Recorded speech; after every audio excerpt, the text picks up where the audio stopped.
السلام علیکم. تاسو په ټي وي او په میډیا ګورئ چې د ایران صدر راغلی دی او د هغې د صدر دوره ډیر د اهمیت حامله ده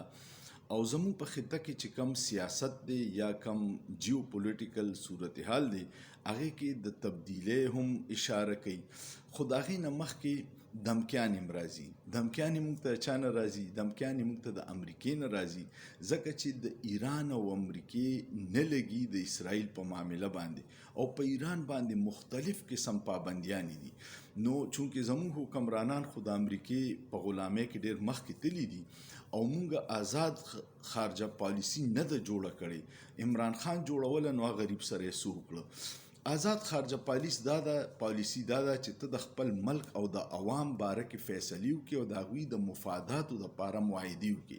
پای کې یو د ټول نه غټه اګریمنټ چې کوم زموږ د ایران سره شوی دی،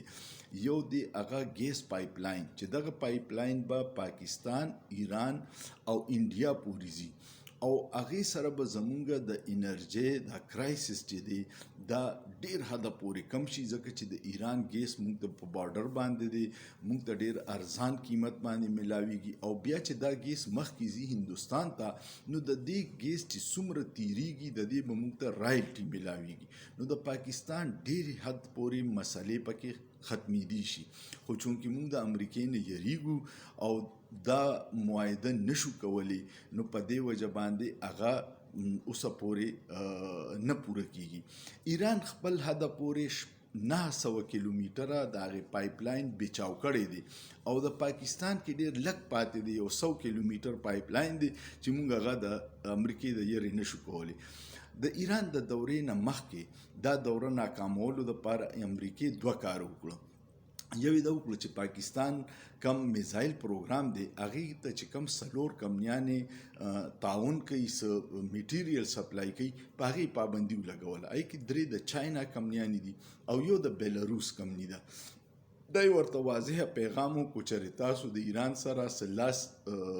مضبوطول غواړئ نو زموږ به باندې پابندیانې. او هغې کې یو بیان هم ورکړو چې څوک هم د ایران سره تعلقات د تجارت جوړي نو د هغوی باندې به موږ سینکشن لګو. بیا یې دا چلو کو چې دویمه دمکي دا وکړه چې کله د ایران صدر راغی نو د امریکې دفتر خارجه ترجمان وی چې د پاکستان سره زمونږ د 20 کالو د 9/11 نه پس نوې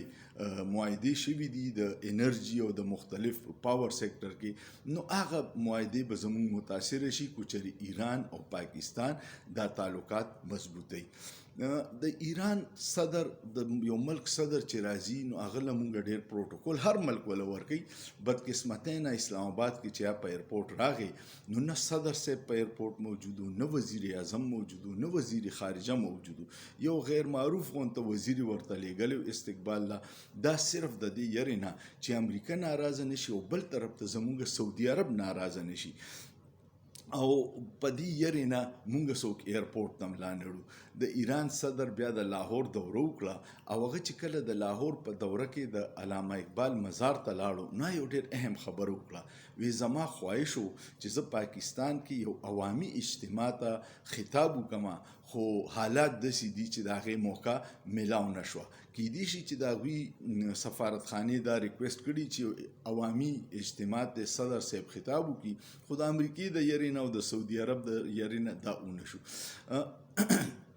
ایران سره پابندیانو نه باوجود چین ور سره د 20 کالو یو اګریمنټ کړی د 400 ارب ډالر او دای په بدلو کې به چین د ایران نه د ایران باندې خو پابندیانې دي، تیل ته څوک نشي اغستی،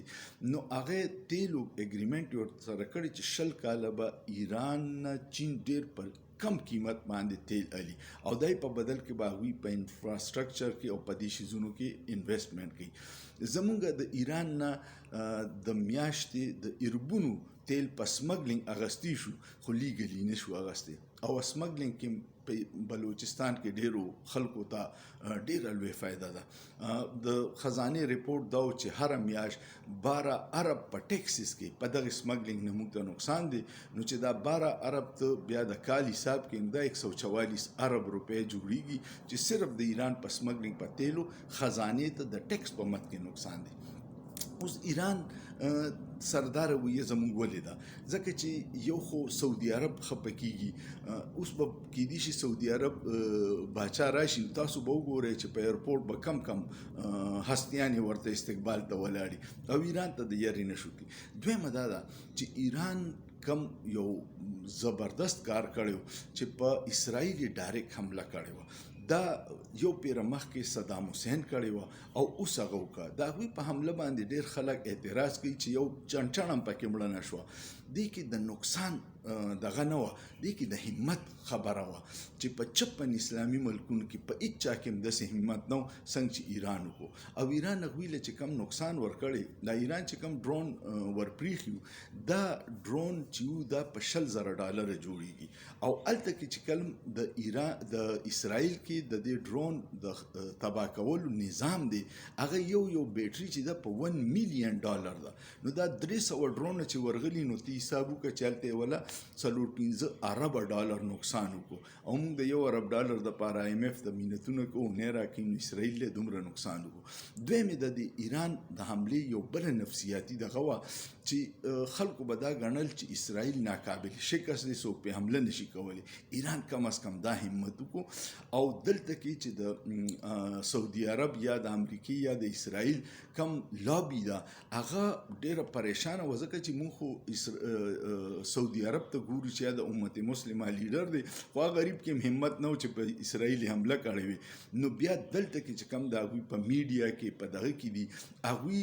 پروپیګنډه شروع کړه چې د حملې هیڅ اهمیت نه دی د دې حملې ډېر اهمیت و درېیمه خبره دا چې زموږ خپل ملک والا خلک پریشان وو چې اټومي قوت خو په 56 ملکونو کې مونږ په کار چې مونږ د فلسطینیانو د مدد کړی وي نو هغوی مو نه کړو نو د ایران صدر ته د سردمهري یا د ایران د حملې هغه اهمیت کمولو په شا باندې دا ټول لاجیک دی امید لرم تاسو به دا ویډیو خوښه شوي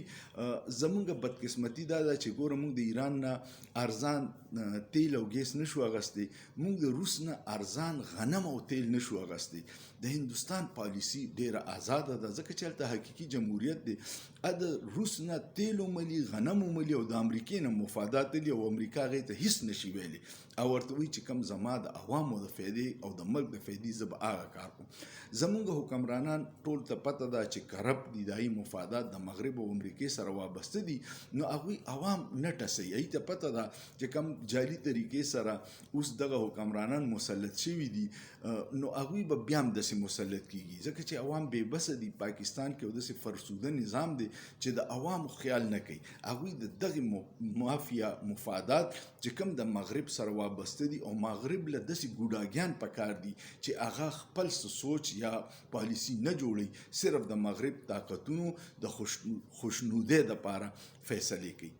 نو الله دې زموږ په دې ګلي ګلزار وطن باندې ډېر رحم وکړي ډېر ښکلی ملک دی خو د فرسوده نظام تباهۍ ته رسولی دی الله دې نور نه تباه کوي او الله دې زموږ د مشکلات ختم کړي او د فرسوده نظام نه دې زموږ خلاص شو سوچ به وکړئ په سوچ کې څه ګناه نشته